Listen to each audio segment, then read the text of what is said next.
So what if you woke up one day and the world you knew was just gone? Not destroyed or anything, just different. Now, imagine you're a historian. Your entire life is built on facts, on a timeline that you know like the back of your hand. And suddenly you find yourself in a reality where all the history books are wrong. Well, that's exactly what happened to Professor Gaitonde. And this is the incredible story of his journey into a world that was, and yet somehow was not, his own.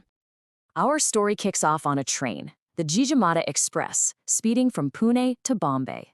Professor Gaitonde is on his way, but the first hint that something is deeply wrong comes from an Anglo-Indian officer checking permits. The officer tells him, "This is where the British Raj begins." Now, for a man living in post-independence India, those words are just bizarre, a relic from a past that should be long, long gone. This isn't just some strange comment. It's the very first crack in his reality. And the feeling of disorientation? It only gets worse. When Gaitonde gets to Bombay and steps out of the station, he's staring at this, a massive building with the words East India House, headquarters of the East India Company. Now, for a historian, this is absolutely completely impossible. The East India Company was dissolved after the uprising of 1857. But here it is, not just existing, but thriving. This is the moment Gaitonde knows for sure. This isn't his world. History has taken a very different turn. Looking back, the signs were already there. A guy he was traveling with, Khan Sahib, had even pointed out the little Union Jack painted on every blue carriage of the Greater Bombay Metropolitan Railway. He called it a gentle reminder that they were in British territory. It's these small details, these symbols of power, that are just constant proof that he stepped into an India that never quite escaped the empire. As he starts walking through this alternate Bombay, the differences are literally everywhere. Streets he knows have names he's never seen. Instead of the usual Indian businesses, he finds big British chains like Boots and Woolworths. He sees these huge offices for banks like Lloyds and Barclays. I mean, it feels more like a main street in some town in England, not Bombay. So the point is, this isn't some small historical change, it's a total shift in the city's entire identity. So what do you do when you're a historian and history itself seems broken? Well, Professor Gaitonde doesn't panic. He does what a historian does. He makes a plan. Get to a library, find the history books, and pinpoint the exact moment this timeline went off the rails. So this is the big question, right? The one driving his whole investigation. He makes his way to the Asiatic Society Library, finds his own 5-volume history of India, and just starts reading. The first 4 volumes, they're exactly as he wrote them, covering everything up to the death of Aurangzeb.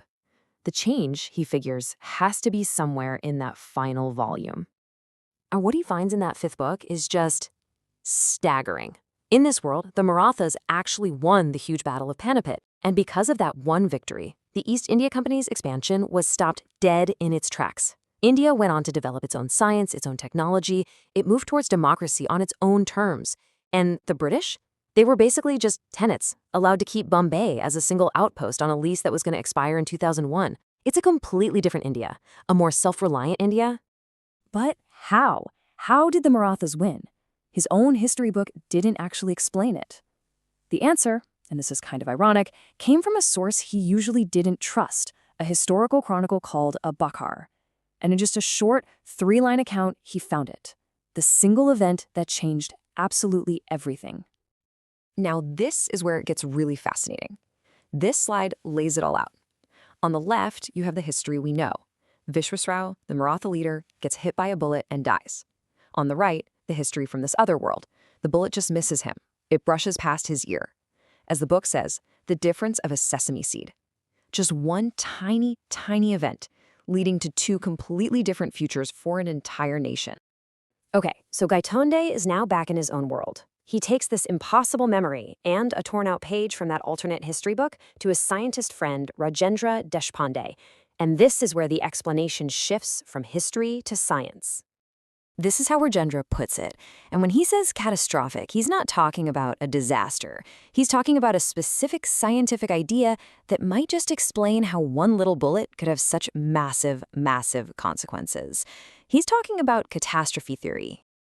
So, what on earth is catastrophe theory? Well, put simply, it's about situations where a system is balanced on a knife's edge.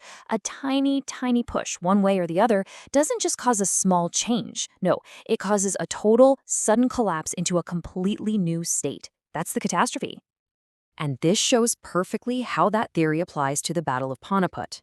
The two armies, they were pretty much evenly matched, so everything came down to leadership and morale.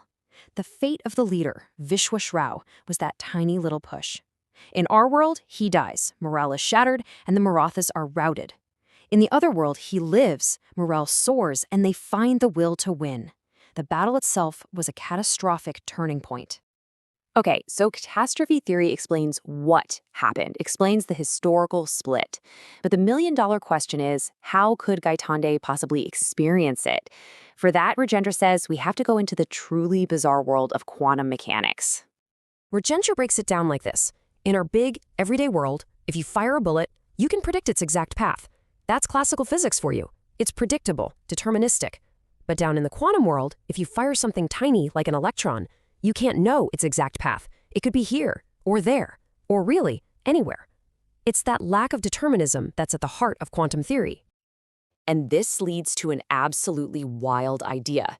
If an electron can be in lots of places at once, maybe reality itself can exist in multiple states. So, in one world, the electron is here, in another, it's over there.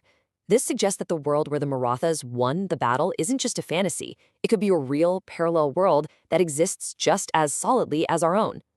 Right, but this is the final piece of the puzzle. That's a fascinating theory and all, but it has to come back to Gaitonde's personal experience. Why him? Out of everyone, why did he get to cross over and see this other world? Now, Rajendra admits this is a guess, but it's a really good one. He thinks you need some kind of interaction to make the transition happen. At the exact moment of his collision with a truck, right before this whole journey started, Gaitonde was thinking about catastrophe theory and how it could apply to the Battle of Panipat. So, Rajendra's theory is that the neurons firing in his brain acted as a sort of quantum trigger, allowing his consciousness to literally leap from one reality to another. So, what does all this mean? In the end, Gaitonde's incredible journey wasn't really about alternate history. It was about the very nature of reality itself. And this right here is the core explanation. This wasn't time travel. Professor Gaitonde was always in the present moment. He just experienced two different coexisting versions of that present, one where the bullet hit and one where it missed. In the end, it all boils down to this number, 2. He lived in one world, and for 2 days, he made a transition to another. As Rajendra says, the person observing can only experience one reality at a time, but that doesn't mean the others aren't out there. And that leaves us with a question that's, well, a little unsettling, isn't it?